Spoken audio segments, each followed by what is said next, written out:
My name is Chris Lawrie. I'm a senior data scientist at Kevala. This session is going to be focused on forecasting loads and distributed energy resources. Hopefully this will serve as a good primer for some of the more detailed and in-depth presentations we'll have later on today and tomorrow. As Lisa has already been talking about, there are an awful lot of changes happening to the US grid and have been happening over the last couple of years in the world of energy. And a lot of those changes directly impact those of us in the load and DER forecasting community. But even if you yourself are not someone who builds out these models and methodologies, understanding what these changes are and how they impact the models that we all work with, I think will prove to be a useful tool. So we're going to start by covering a general overview of the current state of load and DER forecasting in the US, who creates forecasts, what they're used for, how well they work, things like that. And then we're going to talk about some of these new challenges in a bit more detail. These new challenges can be characterized as the adoption of new technologies, sometimes a very rapid adoption of new technologies, and changes in climate and weather. We're then going to discuss some of the latest techniques to address these challenges, and in particular the techniques that we use at Kevala and working with states at utilities. And then we'll round out with some explicit recommendations for what you can do and that you can take back to your places of work. Just like all the other presenters today, we'll have those two slides of questions you can ask and things that you can do. But prefacing all of that, if there are two things that I can impress upon you across this session, the first is that things really have changed now. We're in a new era for energy system planning. And because of this, we would be well advised to at least assess and maybe revise and upgrade our forecasting methodologies and procedures. So things have changed. We would be well advised to change too. And I'll also offer an apology to start with. There are an awful lot of graphs and charts and things sprinkled out throughout this presentation. I know looking at graphs can become tiring after a while, so if at any point something is unclear, please feel free to stop me. We'll also have time for Q&A at the end, and we can flick back between slides if there are particular questions. But yeah, without further ado, wrong button. We'll start with the general overview. So who creates and who uses load and DER forecasts? The answer is an awful lot of different people, and they're used for an awful lot of different use cases. And the point here is not so much to discuss the particulars of who's using which forecast for which use case, but to highlight that traditionally each of these different forecasters develop their models independently from one another. So to use utilities as an example, the distribution planning teams will build and use different models traditionally from the transmission planning folks, who may use different models from the rate design and cost recovery teams. And it's worth asking the question, why is this the case? And the answer, although it may seem obvious, they're all trying to forecast different things. And when building out models and forecasts, starting with that why is often the best place to start. What is it that I'm trying to forecast? What is it trying to understand about the system that I'm working with? And then that in turn can inform the data that you might use, the assumptions you might make, the granularity at which you forecast, the time horizon you forecast over, and so on. Now, this more siloed approach may well have served the needs of utilities just fine in the past, but can become problematic as we head into a more uncertain and rapidly changing future. And particularly as we consider things from the perspective of a regulator's job is to make decisions about the future. And if every time a regulator interacts with a utility, or indeed a third-party research organization, if every time a regulator interacts with these people, they get a slightly different view of that future, it makes it much more difficult for the regulator to be consistent in their decision-making. So at the very least, we'd like to encourage all these different forecasters to share knowledge with one another. We want to encourage the cross-pollination of data and ideas. And we may also want to steer towards a world where we standardize the forecasting practices that we have, and maybe even build single forecasts that can be used for multiple different set of use cases. So what is it that these forecasts are forecasting? I suspect everybody in this room is familiar with this, but just to make sure we're all on the same page. Generally, we're trying to forecast one of two values. The load in any system, in any given system, whether that be at the substation or the feeder level, represented by this orange line here, and particularly the peak load in that system. We may also be interested in the total energy consumed, or electricity consumed, represented by the area under this curve. Focusing on distribution planning for a second, distribution planners tend to care about the peak kilowatts in the system that they're working with, or megawatts, depending on the size of the system. And what they're trying to establish is whether or not their equipment is at risk of overloading or reaching thermal capacity limits. And Cody Davis will give a more in-depth presentation on this later on today. Basically, is my equipment on my system big enough to handle the load coming? Forecasts are typically 5 years in length. But again, as we're heading into this more uncertain future where we're seeing more DERs being adopted, there's a need not just to understand the magnitude of these peaks, but also the timing of these peaks, the shape of these peaks, the contributions to these peaks, because this then enables us to start investigating mitigation strategies. So non-wires alternatives as an example there. And again, comparing just knowing what the peak value is to understanding what's contributing to that peak. If we're looking at a feeder that's in a predominantly agricultural part of the US, the peak load is likely to be at a different time of day and caused by different things than if it was in a predominantly residential part of the US, for example. So I keep on talking about this uncertain future that we're heading in towards. What is it that I'm talking about here?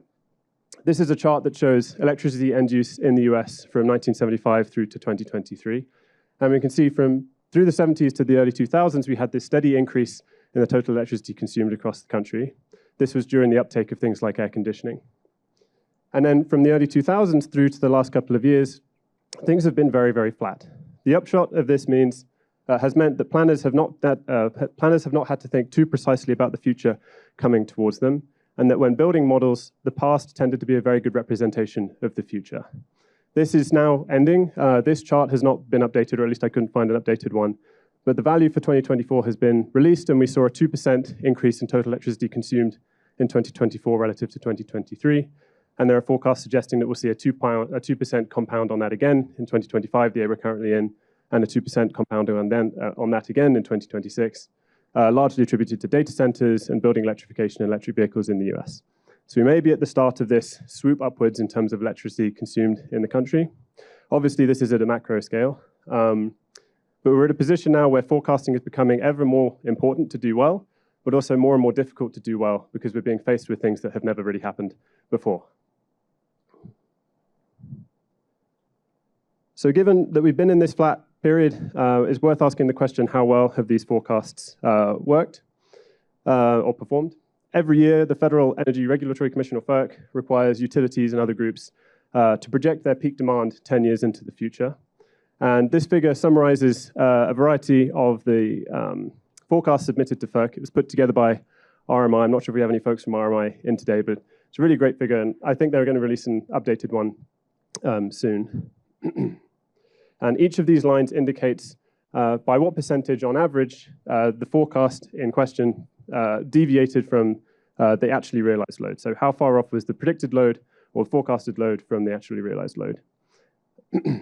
And the results show that even when macro trends are stable in total energy and electricity consumption, these forecasts have very, very large uncertainties associated with them. It also shows that the utilities may tend to slightly overestimate the peak loads in their forecast, and there may be rational reasons for them to do this. They may also have rational reasons or incentives to underestimate total energy consumed. We're not going to get into the details of that. The point here is just to illustrate that the forecasts we have at the moment, even in this stable period, have very large uncertainties associated with them. And so then that begs the question, what are the ways that we can improve? A couple of ideas here: high resolution, unified modeling, and scenarios. And we'll talk about scenarios now. So again, to go back to that distribution planning example we were talking about before, traditionally speaking, distribution planners will forecast peak load for 5 years into the future in what's called a single point forecast. So they're going to evaluate a single set of future conditions. In fairness, these future conditions usually account for a 1 in 10 worst case weather year, 1 in 10 weather year or worst-ish case scenario, and may have demand modifiers like DERs accounted for there too. And it's enough information to make a yes or no decision about whether or not something needs upgrading. But what these forecasts, these single point forecasts, don't do is account for any of the uncertainty associated with the values, particularly 5 years out from your forecasting period. So when working with these forecasts, it's worth asking, what are the ways that you've accounted for uncertainty? What are the different scenarios that you've accounted for in the forecasts that you've produced? And scenarios are a great way to do this, a very easy way to do this. They're a great way of asking what-if questions when building forecasts. So what if I have a lot of electric vehicles adopted? What if I have a lot of solar panels adopted? What if I have both of these at the same time? How does this change my results? And crucially, scenarios themselves are not predictions. News networks in particular love taking scientific studies and scenarios from them and presenting them as, predictions of the future. Scenarios are a way of evaluating plausible future conditions as a way to improve our decision-making processes, but they're not intended to serve necessarily as predictions. I took these two figures at the bottom here from LBNL's website that just illustrate two ways of thinking about scenarios. One is this alternate futures approach, where maybe we do high EVs, low EVs, high PV adoption, low PV adoption, and so on. And then there's a more advanced range of futures approach where we bound the space that we want to explore, and then either procedurally or maybe stochastically explore that space and see how results vary. So we may have a cap on, the upper and lower limit of how many EVs we might expect to adopt in solar panels and batteries, and then just explore the distribution of results through that space. The last part of this slide, scenario levers, I like to call them. This is a set of things that we might want to vary in scenarios, so different weather conditions, different rates of DER adoptions, different rates of baseline load growth, and policy variations too, and we'll talk a bit more about that in a second. Okay, so that's a general primer and general overview of the current status quo of load and DER forecasting. And now we're going to talk about some of these new challenges. 4 of these challenges are the adoption of new technologies, and effectively the adoption of new technologies. And one of these, the other one is changes in climate and weather. And for each of these, I'd like to discuss, can we figure out where and when this challenge is going to pop up? Do we know how large the impact of these challenges will be on the grid? And what, if anything, can we do to prepare for or mitigate the worst effects of their impact? So where and when, how large will their impact be? And what, if anything, can we do to prepare for them? So we're going to start with heat pumps up in the top corner here. Over the last couple of years, we've seen a dramatic uptake in heat pumps in the United States to electrifying heat, building electrification, is what I was trying to say. This chart shows gas furnaces versus heat pump sales in the US, and in 2024, heat pumps outsold gas furnaces by their largest margin ever, and have been on a par with gas furnaces since 2020. This is partly due to the favorable properties of heat pumps. They're very, very efficient, and in many parts of the US are becoming the more economic option to choose. It's also off of the back of a wave of policy support, and this is a crucial point. Policy is a very key driver of DER adoption and DER adoption trends. We have federal government, states, local jurisdictions all adopting sometimes very aggressive policies and decarbonization goals. And the forecast exercise has now changed from just using the past as a good representation of the future to understanding what the various policy environments ahead of you look like and translating those policies into something that is meaningfully reflected in the forecasts that we work with. There are a number of ways that we can do this, and we can talk a bit more about that in a second, but it's really crucial when working with forecasts to just ask the questions. I think we had a question earlier about this as well. What policy futures have been considered? How have these been translated into something that's reflected in the model? Perhaps the good news about heat pumps is that their load is fairly straightforward to forecast. It's very responsive to time of day and temperature. And when forecasting scenarios with heat pumps, it's important that we account for a wide range of temperature scenarios, and we'll talk a bit more about extreme weather later on. The challenge with heat pumps is this sort of coincident peaking behavior that may happen if left to their own devices. So if we see a high rate of adoptions of heat pumps for heating and cooling buildings in a particular region of the grid, if left alone, they may all try to heat and cool at the same time, and that coincident peak can cause issues. As a quick sidebar, I grew up in the UK, and in the UK, I was first made aware of this coincident peaking problem with a phenomenon called TV pickup, which is when during very popular football matches, in the advert breaks, a large portion of the population would go and make cups of tea at the same time and turn on their kettles. And in the worst cases, this led to, over the course of a minute or two, I think 2.8 gigawatts of extra load appearing on the grid. The strategies to deal with this are really creative and involve staggering broadcast across the country and things. But anyway, a very, a nice illustrative example there. There are things that we can do to affect the shape of heat pump behavior load, and smart thermostats are starting to be rolled out. If you have millions of people with these smart thermostats and you shave off half a degree maybe from their set temperature, you can buy yourself quite a lot of capacity, and you can look at preheating and pre-cooling buildings as well.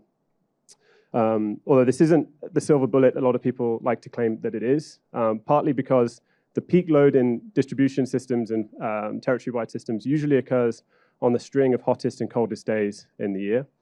And if you're banking on having capacity for heating and cooling buildings on those peak days, when it is really hot and when it is really cold, people are much less likely to give a utility or some third-party aggregator control of their system.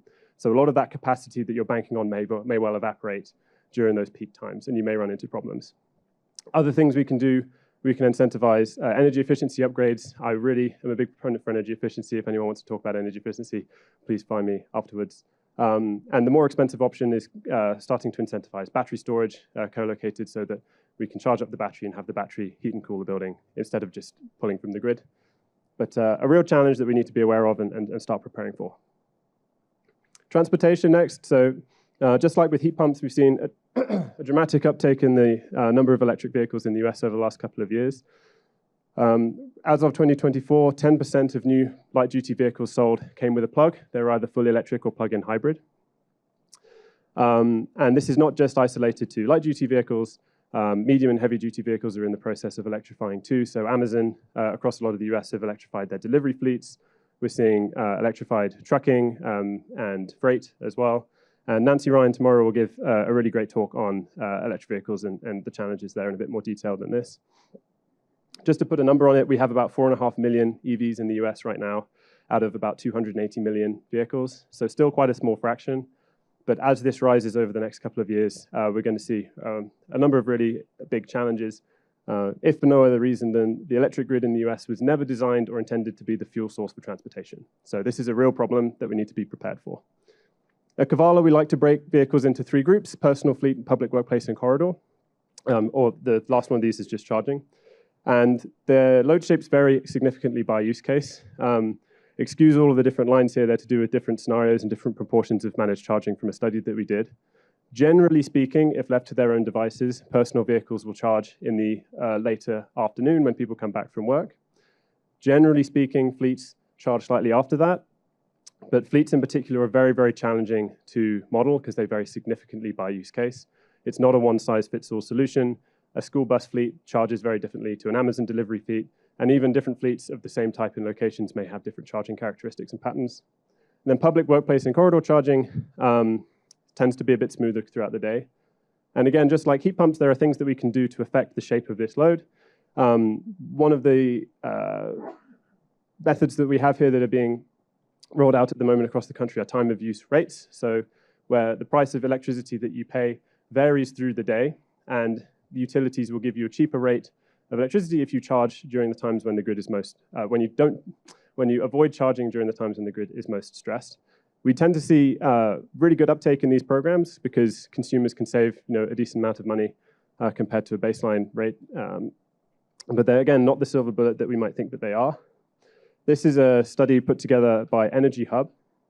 And in dark blue here, we see unmanaged behavior when personal vehicles charge according to their own devices.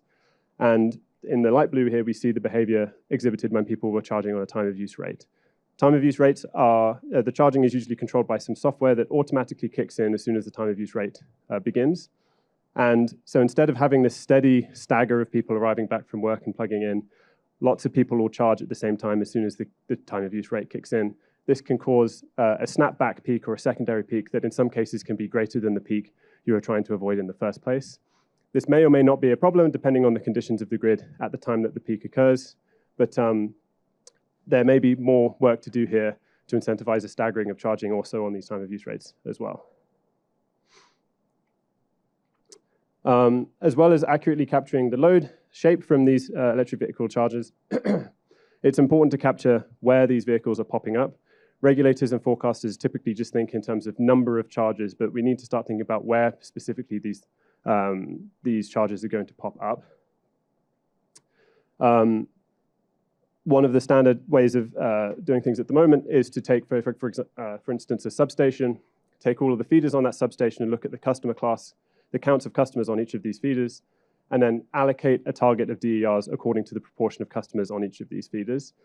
This is a bit of a peanut buttery approach. We like to call it peanut buttering at Kevala, and is a perfectly valid forecasting tool, but may gloss over some of the complexities around the adoption patterns that we know electric vehicles follow.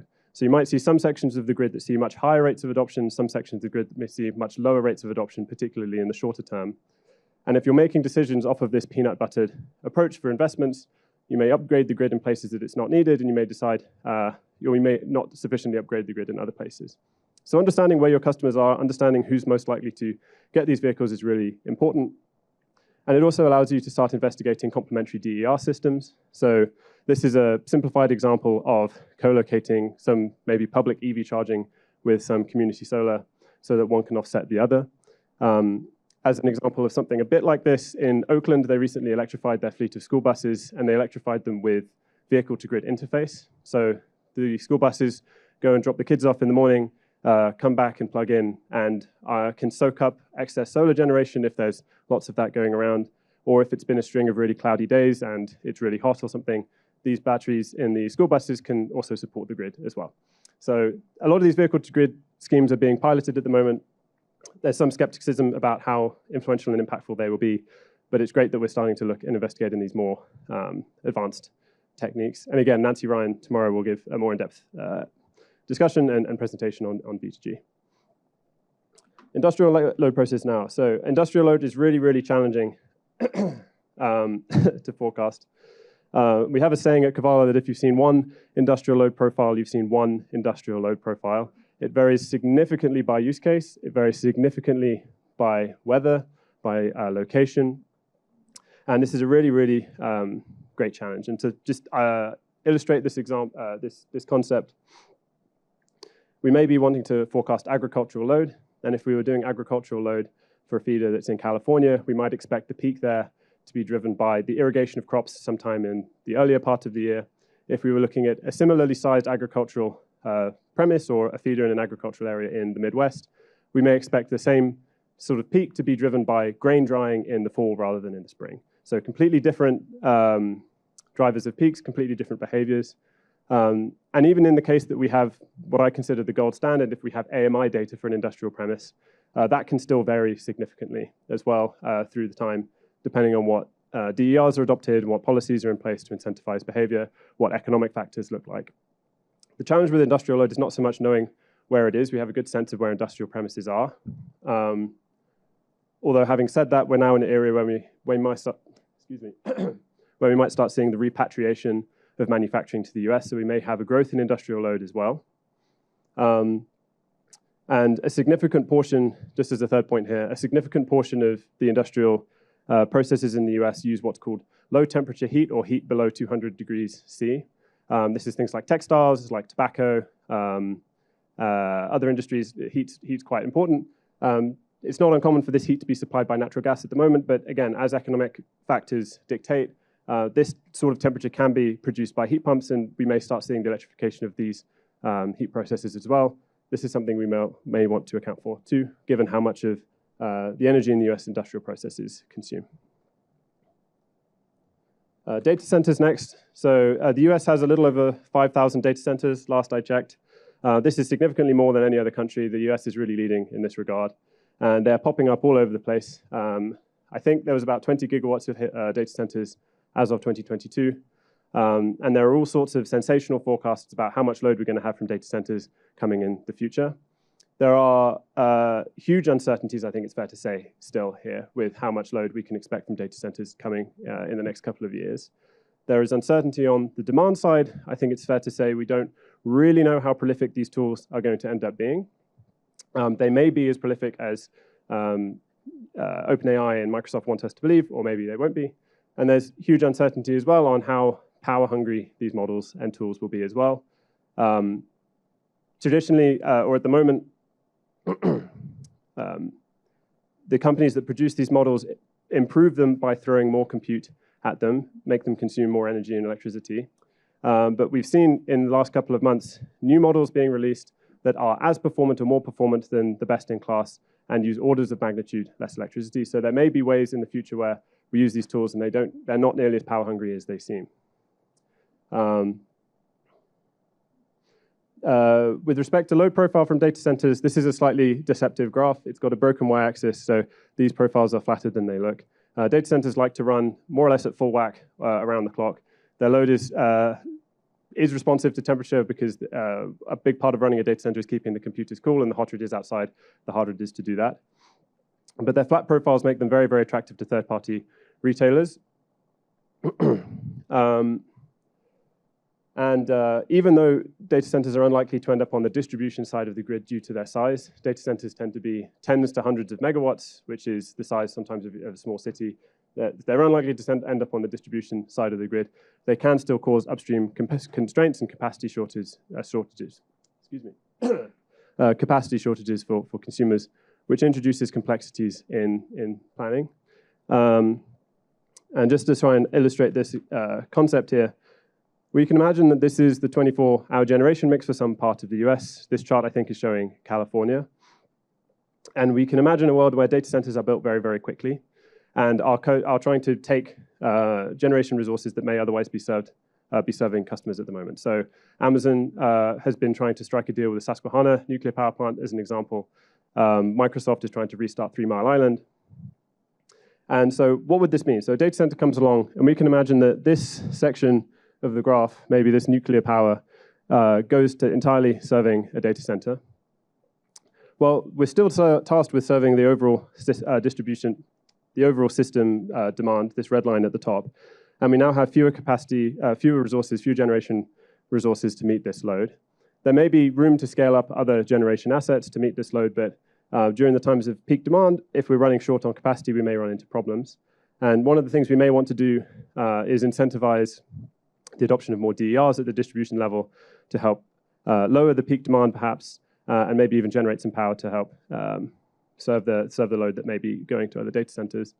And another crucial point on this is that data centers are trying to be built as quickly as possible, and sometimes will require new infrastructure to be built as well. In the case that new infrastructure is built and you're going to put that into the rate base, it needs to be very, very clearly demonstrated why this new infrastructure is going to benefit any of the consumers at all. And if it isn't, the burden should then be on the data center to pay for these upgrades. Dominion Energy in Virginia have been dealing with data centers for a long, long time, and I think have fairly advanced policies and strategies to help get data centers to pay their fair share. They have a thing called a take or pay strategy or rate, I think, at the moment, that maybe would serve as a good model for other places. Okay, so the last challenge here, extreme weather. Utilities and distribution planners have been working with weather data for over a long, long time. You may well have seen the analyses that plot temperature against peak load in a feeder or a substation. They come out like a U shape. The peaks in a system are driven by the hottest and the coldest days of the year. And the trouble with this historical approach is that these analyses tend to rely on historical data. And we know that we're now starting to see weather events that are far, far outside the distribution of historical weather patterns with a greater and greater frequency. So this shows the 2021 Pacific Northwest summer heat wave. And in gray here, we have 30 years of weather data for this time of the year. And in red here, we have this heat wave that occurred, bringing temperatures that were way outside the distribution. And this introduces all sorts of planning all sorts of challenges from managing a distribution network or a grid. We also know that extreme weather events have the capacity to take out power infrastructure as well. So we have hurricanes and tornadoes and wildfires and floods that can knock out infrastructure. And it's worth asking questions about what advanced analyses do we need to do to understand what level of redundancy we have in our system, what level of redundancy do we need to be prepared for, can we identify the most at-risk infrastructure in our grid and figure out ways to protect it. So this is a really, really big challenge, and building models to accurately forecast these extreme weather events in the future is very much on the forefront of research at the moment, is sort of at the cutting edge of the tools that we're working with and developing. And we're very lucky to have all of the national labs in various degrees looking into ways to build these models and make them publicly available. And then the last point on weather here, just to underscore the impact of weather on these sorts of models, these sorts of forecasts. This is a chart showing a study put together by a group called GeoTab. They looked at a few thousand vehicles over, I think, a couple of million trips. And what it shows is how EV performance varies with temperature. So we can see at about 50 degrees Fahrenheit or 10 degrees C, electric vehicles tend to perform as advertised. Their rated range and their real-world range are about the same. As things get cooler, EVs use a significant portion of their battery to heat the space the people are driving in. And this takes up an awful lot of the energy that they consume. And as things start getting really, really cold, the amount of energy that EVs consume to drive the same amount of distance increases dramatically. So if in these standard conditions, oh, sorry, the formatting went kind of funny here. If in these standard conditions, an EV uses 1 unit of energy to travel 1 mile, in these colder conditions, this could more than double. And we can expect that this will show up on the grid if vehicles are driving the same distances in the winter and in the summer. And electric vehicles are not the only temperature-dependent DER. So accounting for DERs is more complicated than just putting some load on top of the forecast you have. Understanding what the weather conditions are going to look like, understanding how these DERs respond to weather is crucial as well. And as well as the performance decreasing, we can also see that performance improves in optimal conditions as well.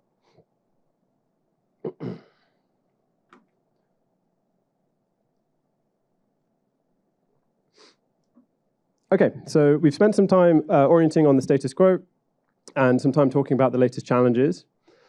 And there are a number of ways that we might want to go around addressing these challenges in our forecasting methods and techniques.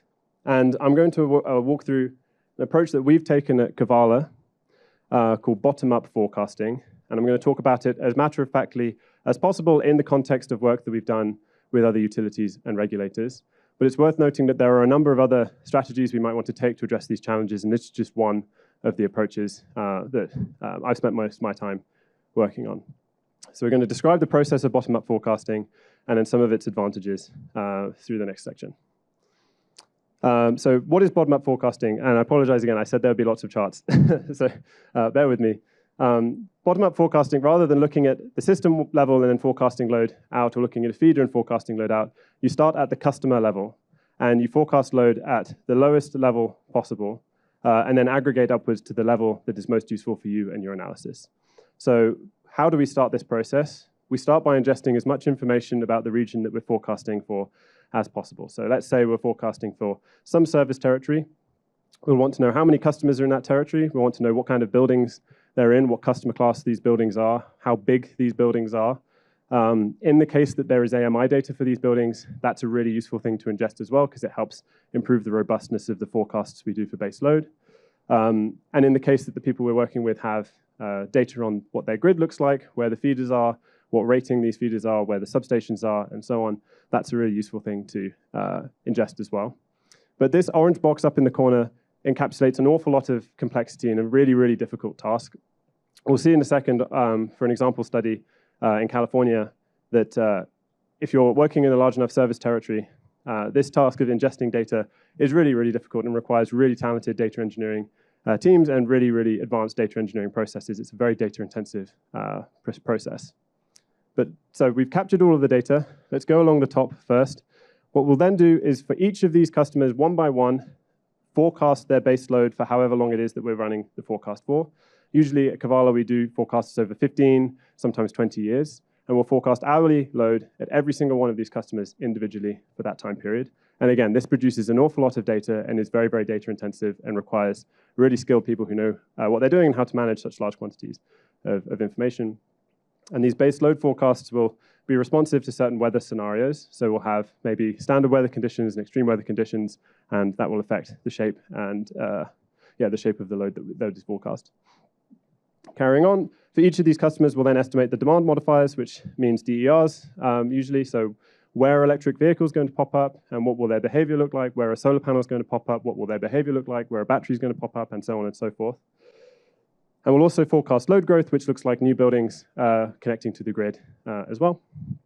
Going down the other side, considering we've ingested information about the grid in this territory, we've also ingested information about where the customers are. We'll create a model that connects each customer to grid assets. So which customer is connected to which service transformer is connected to which feeder is connected to which substation, and so on. And then we end up with this last orange box here, which are our forecast results. And what we will have produced is hourly load for however long it is in the future we're forecasting, for whichever scenario we're forecasting, which can be aggregated at any level that is most useful to us. So we can look at results at the feeder level, we can look at results at the substation level, we can look at results at the service territory level. Just to double click quickly on that DERs box, just to describe the process of how we forecast DERs. Using just rooftop solar as an example, we'll start off with the premise data. So what customer class is this customer? And for every single one of the buildings in the territory, we'll figure out, in the case that this building was likely to adopt solar, what configuration is most likely. So how large is the solar panel? What orientation is it? And the sizing methodology can vary depending on what strategy we think the people are going to use. So maybe they're going to offset some amount of their own load with solar power. Perhaps they're going to be constrained by the size of their roof. We can take into account any number of different factors there. We'll then figure out who's most likely to adopt solar panels, these solar panels. And again, this could be dependent on the policy scenario we're looking at, based on what incentives are in place, and depending on the targets that we have created with the people we're working with. And then we'll finish out by calculating the behavior for the solar power. In Kevala, we're very lucky to use a tool called PV Watts. I think we have some folks from NREL in with us today. And we're really lucky that the national labs have these sorts of tools available in the public domain for use. But I would advise also, when using these open source models, to make sure that the results from these models line up with your own observations as well, rather than just taking them at red. But these sorts of tools help planners and help forecasters across the whole industry improve the robustness of their plans and their forecasts. So it's worth noting that this kind of modeling pipeline involves some amount of stochastic processes. So for example, figuring out exactly who's going to adopt solar panels, there's some amount of random chance involved in that process. And at the moment, it may be standard practice for forecasters to produce 5 or 6 scenarios covering a range of different weather conditions and different DER targets. What we'd like to move towards is being able to run 500 or 600 scenarios where we can run the dice, roll the dice, and do what sometimes some people call Monte Carlo analysis, and tease out the uncertainty associated with any given one of these scenarios. So it may be that we have not so good data and our models aren't particularly precise, and that the value that we saw in scenario number 1 varies an awful lot depending on which trial that we run. But giving a planner or someone who's making a decision a single point to make a decision off of versus a single point with error bars really gives that number context. And quantifying the uncertainty associated with your forecasting really helps provide context to your figures and helps people make more robust decisions. And it also allows planners to interpret the forecast results in the way that's most useful to them. So is it prudent to make an absolute worst case scenario, or prepare for the absolute worst case, or prepare for the least cost solution, or prepare for the most likely solution, and so on. But it's not typical that people quantify the uncertainty associated with the forecasts at the moment. I keep hitting my laptop to change slides. Here we go.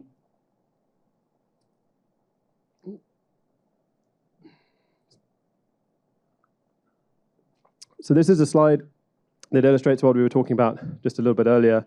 With this sort of modeling pipeline developed, we can aggregate results at the level that is most useful to the analysis that we're trying to run. So we might be interested in looking at results at the feeder level. We might be interested in looking at results at the system level if we're looking at things like rate design, or if we're looking at production cost modeling or capacity expansion modeling.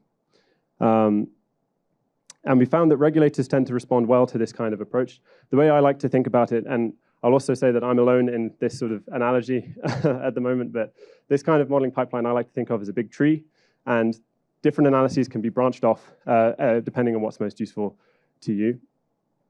And yeah, regulators tend to respond well to this because they have a single set of methodologies they need to understand and become familiar with, and then the analyses that fall out from this can be useful for a variety of different use cases. And just to underscore the example of regulators, I heard or read recently that the regulator in North Carolina has an operating budget of something like $10 million a year. Duke, the utility that they regulate, has a revenue of $3 billion a year. So the capabilities of these organizations vary enormously. And the regulator's role is not just to regulate electricity, but also gas, also telecoms, sometimes trains, and doing whatever we can to help demystify the forecasting results that we have for utilities. Again, gives them more time to then think about the decisions they're making rather than trying to just dissect the work that we've presented.